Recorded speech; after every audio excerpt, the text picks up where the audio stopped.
जय हिंद प्यारे दोस्तों। आप सभी का हमारे चैनल में हार्दिक स्वागत है। दोस्तों आज की वीडियो में हम बात करेंगे हिमाचल प्रदेश जेबीटी टेट जून 2024 के बारे में। तो मैं आपको बता दूं, ये जो हमारा आज का सेशन है इसमें हम साइकोलॉजी से रिलेटेड मोस्ट इंपोर्टेंट क्वेश्चंस को डिस्कस करेंगे। साथ ही साथ दोस्तों आज से हम जो हमारी साइकोलॉजी की सीरीज है उसको भी शुरू कर रहे हैं, जिसमें कि आपको मोस्ट इंपोर्टेंट क्वेश्चंस भी बताए जाएंगे। साथ ही साथ जो इंपॉर्टेंट टॉपिक्स है वो भी आपको कवर करवाए जाएंगे, उनके जो कॉन्सेप्ट्स है वो भी आपको क्लियर करवाए जाएंगे। तो आपने लगातार हमारे चैनल के साथ बन रहना है। तो दोस्तों आज इसी सीरीज से रिलेटेड हम जो हमारा फर्स्ट प्रैक्टिस सेट है उसको डिस्कस करेंगे। तो प्यारे दोस्तों आपने वीडियो में शुरू से लेकर एंड तक बन रहना है। तो चलिए प्यारे दोस्तों माँ सरस्वती का नाम लेकर इस मोस्ट इंपोर्टेंट वीडियो को स्टार्ट किया जाए। जय माँ सरस्वती। पहला क्वेश्चन कौन सा है? मूल प्रवृत्ति अभिप्रेरणा सिद्धांत के प्रवर्तक या जनक कौन है?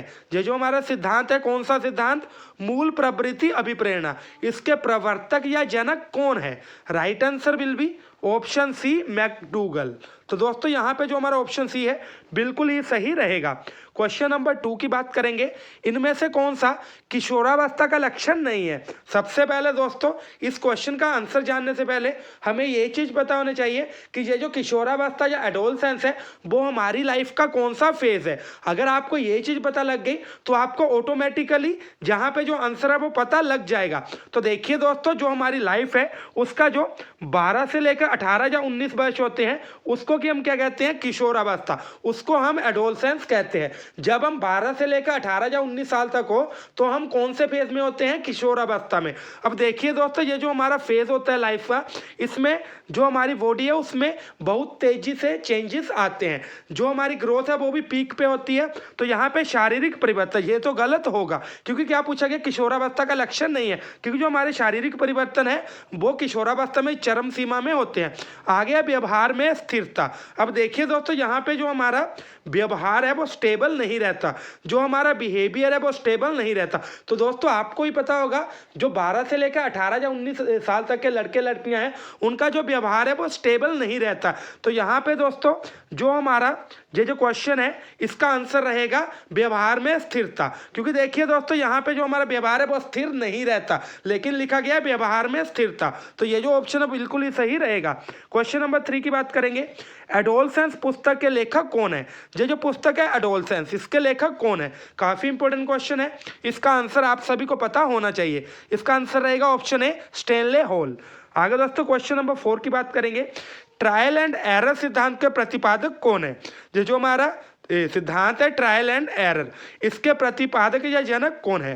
Right answer will B Thorndike. ठीक है दोस्तों, ये जो सिद्धांत है वो थॉर्नडाइक के द्वारा दिया गया था। नेक्स्ट क्वेश्चन है लघुकालीन स्मृति के, जो हमारी लघुकालीन स्मृति है, शॉर्ट टर्म मेमोरी है, इसमें कितने समय तक सूचना रह सकती है? Right answer will B 30 second से कम। आगे दोस्तों नेक्स्ट क्वेश्चन है, क्या पूछा गया है? बुद्धि लब्धि या आईक्यू की अवधारणा किसने दी थी? ये जो हमारी आईक्यू है इसका कॉन्सेप्ट किसने दिया था? तो दोस्तों मैं आपको बता दूं, ये जो बुद्धि लब्धि या आईक्यू है इसकी अवधारणा किसके द्वारा दी गई थी? विलियम स्टर्न के द्वारा। और उन्होंने ये जो अवधारणा है वो कब दी थी? 1912 में। और ये जो विलियम स्टर्न है वो कहाँ से बिलोंग करते हैं? जर्मनी से। तो दोस्तों आपने ये जो तीनों चारों चीज़ें हैं वो यहाँ पे नोट कर लेनी है। ये जो आपकी अवधारणा है वो स्टर्न के द्वारा दी गई, इनका पूरा नाम है विलियम स्टर्न, और ये कहाँ से बिलोंग करते हैं? जर्मनी से। और इन्होंने ये जो आईक्यू की अवधारणा 1912 में दी थी। अगले क्वेश्चन की तरफ बढ़ते हैं। जो हमारी मेमोरी है, जो हमारी स्मृति है, उसकी कितनी स्टेजेस हैं, जो उसकी कितनी अवस्थाएं हैं?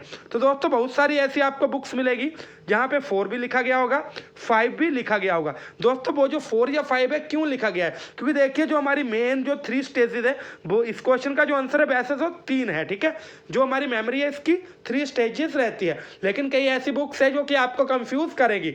उन्होंने क्या किया होता है, जैसे मान लो ये जो हमारा फर्स्ट पॉइंट है इसके कई सब पॉइंट भी होते हैं। उन्होंने क्या किया होता है, ये जो फर्स्ट पॉइंट का सब पॉइंट है वो भी उन्होंने मेन प्रोसेस में जोड़ लिया है। तो इसी तरह से कईयों ने 4 बना दिए, कईयों ने 5 बना दिए। लेकिन अकॉर्डिंग टू साइकोलॉजी जो हमारी मेमोरी है इसकी कितनी अवस्थाएं होती हैं? 3। और ये जो अवस्थाएं हैं वो कौन कौन सी है? एनकोडिंग, स्टोरेज और दोस्तों यहाँ पर रिट्राइवल। ठीक है दोस्तों, ये जो तीनों अवस्थाएं हैं वो आपने अपने माइंड में रखनी है। अब देखिए दोस्तों आपने यहाँ पे ध्यान से देखना है, कई बार क्वेश्चन इस तरह से पूछा जाता है, स्टोरेज स्मृति की कौन सी अवस्था है, जो स्टोरेज है वो मेमोरी की कौन सी स्टेज है। तो देखिए आप दोबारा से यहाँ पे देखिए कौन सी स्टेज है, स्टोरेज, तो यहाँ पे आएगा दूसरी। ऑप्शन क्या है हमारा, द्वितीय। तो ऑप्शन भी हमारा बिल्कुल ही सही रहेगा। आपने ये जो तीन स्टेजेस है इनको हमेशा माइंड में रखना है। नेक्स्ट क्वेश्चन है, क्रिया प्रसूत अनुबंधन का सिद्धांत किसने दिया था। जो हमारी ऑपरेंट कंडीशनिंग है उसकी जो थ्योरी है किसके द्वारा दी गई थी। आपने यहाँ पे ध्यान रखना, ऑपरेंट कंडीशनिंग। ये जो हिंदी है इसमें कई बार जो कैंडिडेट्स हैं कंफ्यूज हो जाते हैं, तो आपने माइंड में रखना है ऑपरेंट कंडीशनिंग। तो इसका जो प्रतिपादन है वो किसके द्वारा किया गया। तो दोस्तों मैं आपको बता दूं, स्किनर के द्वारा इसका जो प्रतिपादन है वो किया गया था। आगे दोस्तों नेक्स्ट क्वेश्चन है हमारा, क्या पूछे जा रहा है, शास्त्रीय अनुबंधन का सिद्धांत किसने दिया था। इस तरह से भी क्वेश्चन आ सकता है, शास्त्रीय अनुबंधन सिद्धांत के प्रतिपादक कौन है, इसका प्रतिपादन किसने किया, इसका जनक कौन है।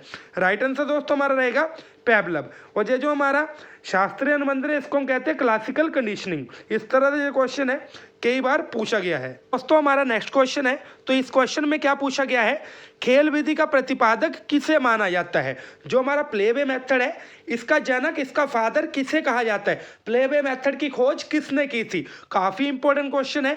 Right answer will B Froebel. अब आपने एक चीज नोट की होगी, आपको जो मैं क्वेश्चन बता रहा हूं आपको लग रहे होंगे ये सारे क्वेश्चन इंपॉर्टेंट है, जो कि बिल्कुल सही है। क्योंकि देखिए दोस्तों हमने जो क्वेश्चन है वो हम ऐसा नहीं कि कहीं से भी उठा के ला रहे हैं, हम आपके लिए ऐसे क्वेश्चन ही ला रहे हैं जो कि आपके लिए इंपॉर्टेंट है, जो कि एग्जामिनेशन में बार बार पूछे जाते हैं। तो आपने इन चीजों को समझना है दोस्तों। साथ ही साथ अगर आप हमारे जो हमारा व्हाट्सएप ग्रुप है उसमें जुड़ना चाहते हो तो उसका जो लिंक है वो मैं फर्स्ट कमेंट में पिन कर दूंगा। आपने क्या करना है, उसके ऊपर क्लिक करना है और जो हमारा व्हाट्सएप ग्रुप है उसको जरूर ज्वाइन करना है। साथ ही साथ दोस्तों आप हमें इंस्टाग्राम पे भी फॉलो कर सकते हैं। इंस्टाग्राम आईडी का नेम वही है जो कि हमारे चैनल का नेम है। नेक्स्ट क्वेश्चन की तरफ बढ़ेंगे, पहले मैं आपको ये बता दूं, जो खेल विधि है इसका प्रतिपादन किसने किया था, फ्रोबेल ने। कई बार क्वेश्चन पूछा जाता है, काफी इंपॉर्टेंट क्वेश्चन है। आपको एज ए टीचर ये जो चीजें बेसिकली भी पता होनी चाहिए। नेक्स्ट क्वेश्चन की बात करेंगे, मेंटल एज जो शब्द है वो किसकी देन है। जो हमारा शब्द है मानसिक आयु या मेंटल शेप, जो मेंटल एज, ठीक है दोस्तों। आपको पता है ये जो वर्ड है जब हम अपना IQ लेवल निकालते हैं उसमें यूज होता है। तो ये जो वर्ड है वो किसकी देन है, राइट आंसर विल बी विनय। ये जो वर्ड है मेंटल एज वो विनय के द्वारा दिया गया है। कई बार ऑप्शन में आपको विनेट भी लिखा हुआ दिख सकता है, तो आपने कंफ्यूज नहीं होना है। ये जो विनय है वही विनेट है। नेक्स्ट क्वेश्चन की बात करेंगे, मनोविश्लेषणात्मक सिद्धांत के प्रतिपादक कौन है। तो दोस्तों काफी इंपॉर्टेंट क्वेश्चन है। इसका जो राइट आंसर रहेगा, ये जो हमारा क्वेश्चन नंबर 13 है इसका राइट आंसर रहेगा सिगमंड फ्राइड। आगे दोस्तों क्वेश्चन हमारा नेक्स्ट है, बालक का किस वर्ष तक की आयु में जो मस्तिष्क का जो माइंड है वो विकसित होकर लगभग पूरा आकार ले लेता है। काफी इंपॉर्टेंट क्वेश्चन है। आई थिंक ये जो क्वेश्चन है वो पिछले एग्जाम में भी पूछा गया था, तो आपने माइंड में रखना है ये जो बालक है उसका जो ब्रेन है कब तक पूरी तरह जो शेप है वो ले लेता है।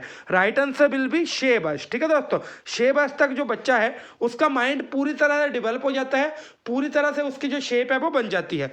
अगले क्वेश्चन की बात करेंगे, क्या पूछा गया है, मनोसामाजिक सिद्धांत का प्रतिपादक कौन है। ये जो सिद्धांत है काफी इंपॉर्टेंट क्वेश्चन है। मनोसामाजिक सिद्धांत, इसका जो प्रतिपादक है इसका प्रतिपादन किसने किया, या इसका जनक कौन है। Right answer will B Erik Erikson. Option जो हमारा डी है बिल्कुल ही सही रहेगा। अगले क्वेश्चन की बात करेंगे, समुद्र में तैरते हुए हिमखंड से मन की तुलना किसने की है। तो देखिए दोस्तों मैंने आपको एक चीज बताई है, यहाँ पे आपने थोड़ा गौर करना है। मनोविश्लेषणात्मक सिद्धांत, मन का विश्लेषण करना, मन का विश्लेषण करना।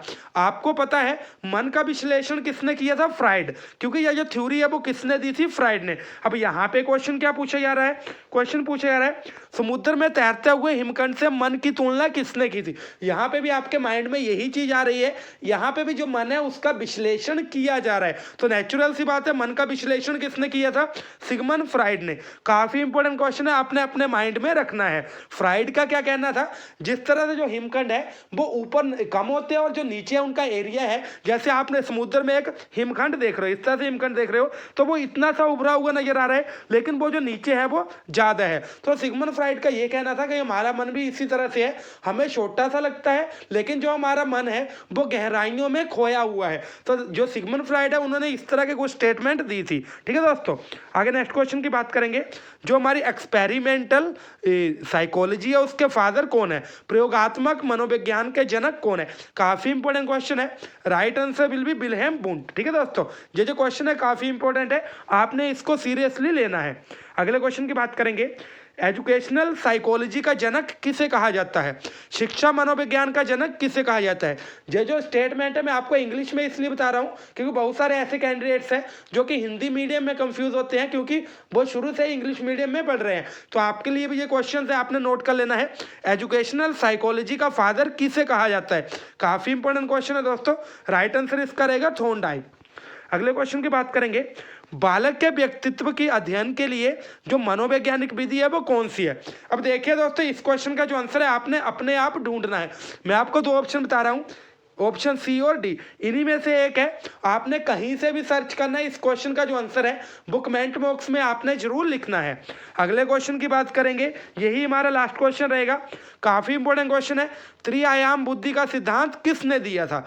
ये जो हमारी त्रिआयाम बुद्धि है इसका सिद्धांत गिलफोर्ड के द्वारा दिया गया था। ठीक है दोस्तों, आपने इन चीजों को अपने माइंड में रखना है। अब देखिए दोस्तों, मैं आपको बता रहा हूं, ये जो मैंने आपको सारे क्वेश्चन बताए हैं, ये हर एक क्वेश्चन आपके माइंड में होना चाहिए क्योंकि ये ऐसे क्वेश्चन है, अगर कोई आपको जज भी कर रहा है तो यही क्वेश्चन पूछ के करेगा। अगर आपका कोई फ्रेंड है आपको साइकोलॉजी से रिलेटेड क्वेश्चन पूछ रहा है तो गारंटी की, मैं इस चीज की गारंटी लेता हूं, वो आपको जज भी इन्हीं क्वेश्चंस के साथ ही करेगा। तो आपने ये जो क्वेश्चंस है माइंड में रखने हैं और ये जो क्वेश्चंस है आपको एग्जाम में भी काम आएंगे। ठीक है दोस्तों, तो चलिए मिलते हैं किसी अगली वीडियो में, तब तक के लिए थैंक यू। जय हिंद, जय भारत, जय हिमाचल।